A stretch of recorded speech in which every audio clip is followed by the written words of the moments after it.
Vivimos en un mundo competitivo. Como empresarios, muchas veces nos gustaría pensar que no hay que ganar a la competencia, que los negocios deben ser colaborativos y no competitivos. Sin embargo, la realidad es otra. La realidad es que en algunas pocas ocasiones tú sí puedes ser colaborativo y ganar a base de la colaboración.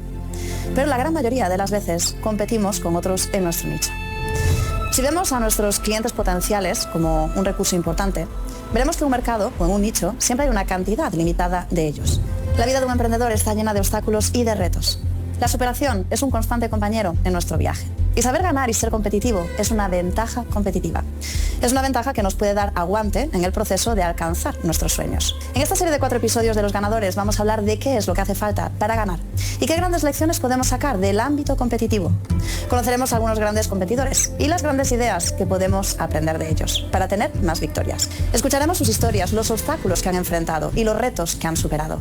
Y veremos cómo aprender de estas historias para aplicarlo al mundo de los negocios. Te doy la bienvenida a Los Ganadores.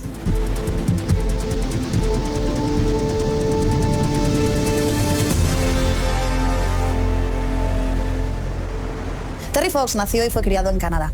Desde niño era un deportista apasionado por el baloncesto. Con poca factura y sin mucho talento, pero esforzado y muy competitivo, logró ser parte del equipo de su colegio. Su entrenador le señaló que sus aptitudes lo harían sobresalir más como corredor de fondo. Pero Terry no estaba convencido de esto y siguió empecinadamente jugando y entrenando baloncesto.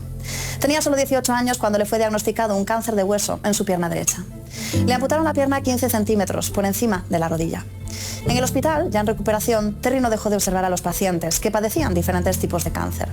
Su médico le aseguró que él tenía mucha suerte. Gracias a las avanzadas técnicas, podrían colocarle una pierna ortopédica. Otros pacientes no tenían cura ni remedio. ¿Por qué unos sí y otros no?, preguntó Terry. No se había hecho suficiente investigación, no había suficientes recursos. Días después, Terry leyó que un amputado había corrido la maratón de Nueva York, así que decidió que él haría algo similar. Nunca le había gustado ni interesado correr, pero ahora sí, ese sería su desafío. Correría para recaudar fondos para la investigación sobre el cáncer. Primero corrió unos pocos metros con su nueva pierna, luego 1 kilómetro. Durante su entrenamiento, de 18 meses, recorrió 5.000 kilómetros. Su marcha era difícil y dolorosa, pero él sabía que lo lograría. 2 años después de perder su pierna, Terry compitió en la maratón de 27 kilómetros, desde Prince George a Boston. Terminó último, pero probó que podía hacerlo. Terry estaba obsesionado con que el cáncer debía ser derrotado. Así que 7 meses después, él estaba listo. Cruzaría corriendo todo Canadá, de costa a costa. Si cada canadiense donaba $1, habría fondos suficientes para investigar. Y así comenzó en abril de 1980 la Maratón de la Esperanza, que emocionaría a 24 millones de canadienses y al resto del mundo. Terry atravesó primero Newfoundland y el dinero empezó a llegar. Corría casi 42 kilómetros por día, atravesó las provincias de Quebec y Ontario y de pronto enfermó. Tuvo que detener su carrera. El cáncer había reaparecido, ahora en sus pulmones. Terry murió el 28 de junio de 1981 a los 22 años, pero su enorme esfuerzo no fue en vano. La Fundación Maratón de la Esperanza hoy sigue recaudando fondos para terminar con el cáncer bajo el lema de Terry: no digas que no se puede, di que lo vas a intentar. Terry es un ejemplo inspirador de lo que es tener dureza mental. Un ejemplo que no deja a nadie indiferente del enorme poder mental que tuvo. En este primer episodio de 4 vamos a hablar de la dureza mental. ¿Por qué es tan importante la dureza mental? Pues empecé a competir cuando tenía sobre los 8 o 9 años en los campeonatos de Cataluña de karate. La decisión de empezar a competir cuando era niño no fue realmente mía, sino de mi padre, que a la vez era mi entrenador. Ya de adulto volví a competir porque se me daba bien y porque era una manera de ponerme nuevos retos y de superarme constantemente como atleta. Cuando hablamos de ganar, las personas suelen pensar solo en el destino final, el triunfo, la victoria, la gloria, el éxito. Tenemos que tener una visión más realista de qué es lo que implica la palabra ganar y ser un ganador. Hay que ser realista y entender que hay otras palabras que debemos asociar a ganar. La adversidad, los obstáculos, los problemas, la falta de resultados. Nuestra propia mentalidad de ver solo lo negativo en ciertos momentos. Ganar no es solo la gloria, es todo lo difícil, todo lo sucio, todo lo que no funciona hasta llegar ahí. En el deporte de élite, en igual de condiciones, cuando 2 personas están igualadas en aptitudes, lo que hace toda la diferencia es el juego mental de cada una. Cómo se enfrentan a la situación cuando nada está funcionando como uno quiere. El mundo de los negocios es exactamente igual. La mayoría de los empresarios pasan por los mismos obstáculos y los mismos retos. Falta de liquidez, salarios que hay que pagar, campañas que no funcionan, resultados que no vienen, clientes potenciales que no compran. Realmente cuando asumimos jugar en el terreno del emprendimiento, tenemos que tener la filosofía de que muchas cosas no van a funcionar, no van a ser un camino de rosas, y tendremos nuestros retos para alcanzar nuestros objetivos. El papel de víctima no es compatible con ser un emprendedor de verdad.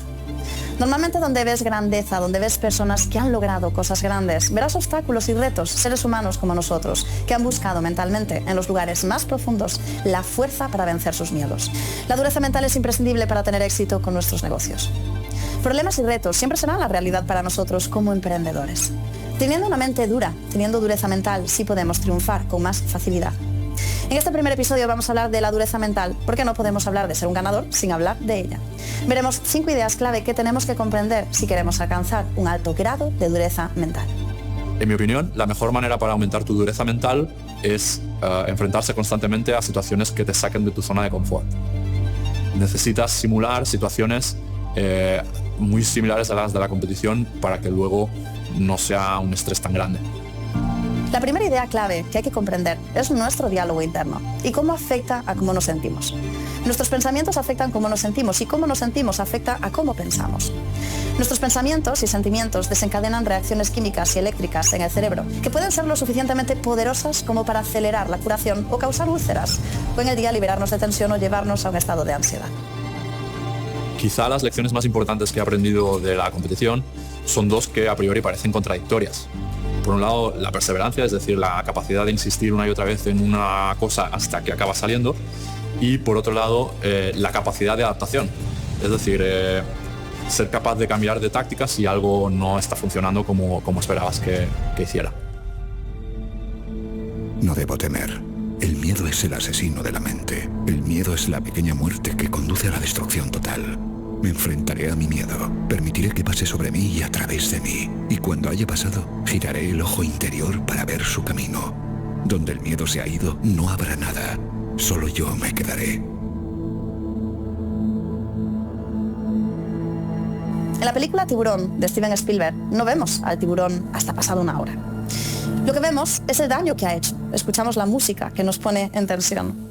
Como en la película del tiburón, tenemos más miedo ante lo que no vemos. El miedo ante la incertidumbre, cosa que vimos y vivimos durante el inicio de la pandemia. El miedo es la herencia de nuestro cerebro reptiliano y es nuestro salvador ante el peligro.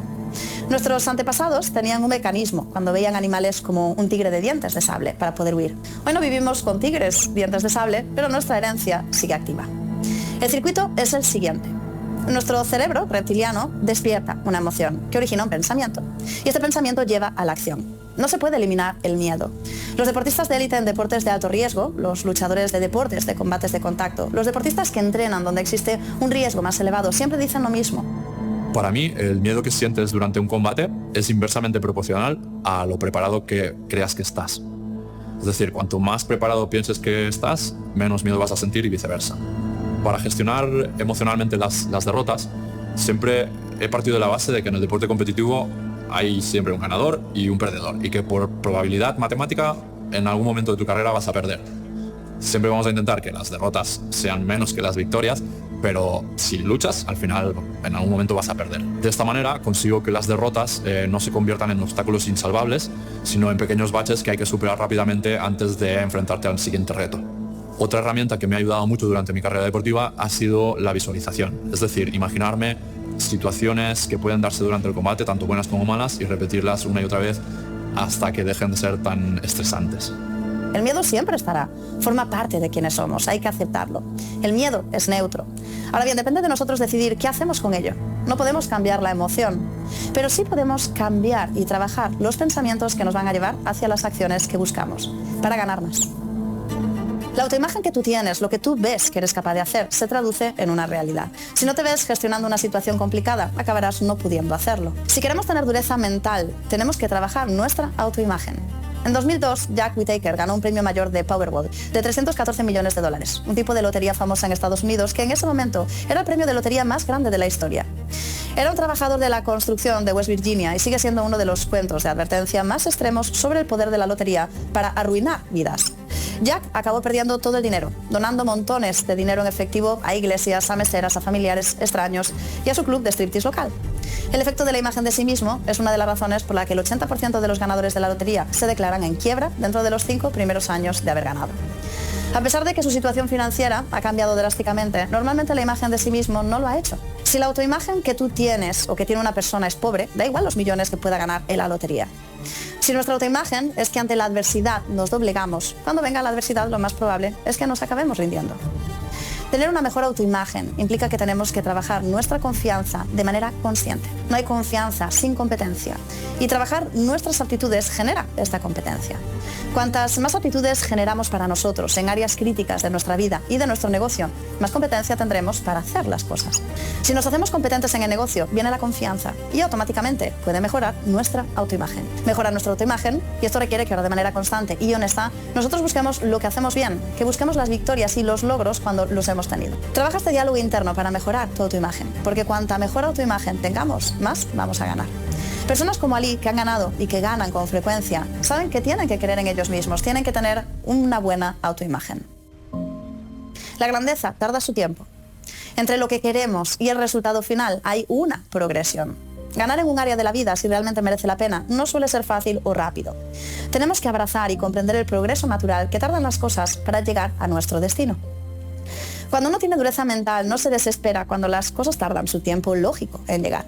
Tenemos que comprender que hay un espacio entre nuestra visión y el resultado final. Hay unos primeros intentos que hacemos hasta que vamos puliendo para crear lo que buscamos. Debemos optar para tener una mentalidad de artista, creando una obra. En este caso puede ser el negocio de nuestros sueños. Concebimos una idea, hacemos un trabajo para tener algo más tangible y pulimos hasta que finalmente logramos lo que buscamos. Estos bocetos del artista Edward Hopper son un ejemplo que podemos aplicar como mentalidad en nuestro camino para crecer nuestro negocio. El éxito es normalmente algo sucio, no suele ser una línea recta. Cuando internalizamos una visión más realista del proceso de la creación de nuestra vida como artistas, somos más capaces de tener la paciencia para aguantar los momentos duros cuando nada parece que está funcionando. La dureza mental es imprescindible si queremos ganar. Si nos doblamos con cada problema, si hacemos de víctimas cuando viene un obstáculo, nunca podremos llegar a nuestro potencial. Ser un ganador no solo conlleva tener la gloria, es todo lo que la acompaña. Ser ganador implica tener dureza mental. Van juntos, van de la mano.